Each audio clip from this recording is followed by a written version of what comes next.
हमारी आज की कहानी है बिल्ली का न्याय। एक जंगल में विशाल वृक्ष के तन में एक खोल के अंदर कंपीचर नाम का तीतर रहता था।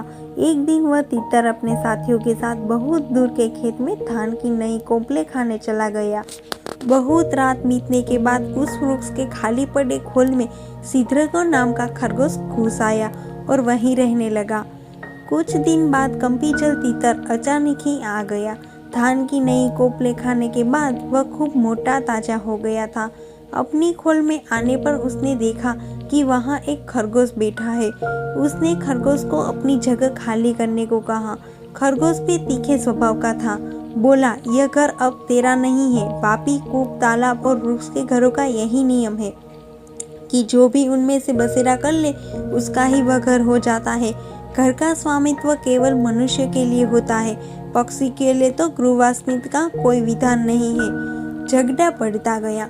अंत में करपीचर ने किसी भी तीसरे पंच से निर्णय करने की बात न कही। उनकी लड़ाई और समझौतों की बातचीत को एक जंगली बिल्ली सुन रही थी। उसने सोचा, मैं ही पंच बन जाऊं तो कितना अच्छा है। दोनों को मारकर खाने को अवसर मिल जाएगा। यह सोच हाथ में माला लेकर सूर्य की ओर मुख करके नदी के किनारे कुशासन बिछाकर वो आंखें मूंद बैठ गई। वो धर्म का उपदेश करने लगी। उसके धर्मोपदेश को सुनकर खरगोश ने कहा, यह देखो, कोई तपस्वी बैठा है, इसी को पंच बनाकर पूछ ले। तीतर बिल्ली को देखकर डर गया। दूर से बोला, मुनिवर, तुम हमारे झगड़े का निपटारा कर दो। जिसका पक्ष धर्म विरुद्ध होगा उसे तुम खा लेना।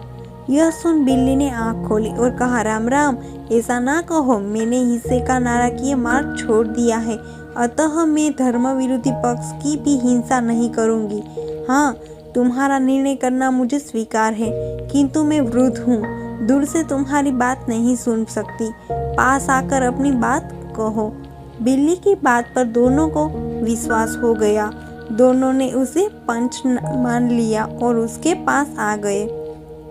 उसने भी झपटा मारकर दोनों के एक ही साथ ही पंजों में दबोच लिया।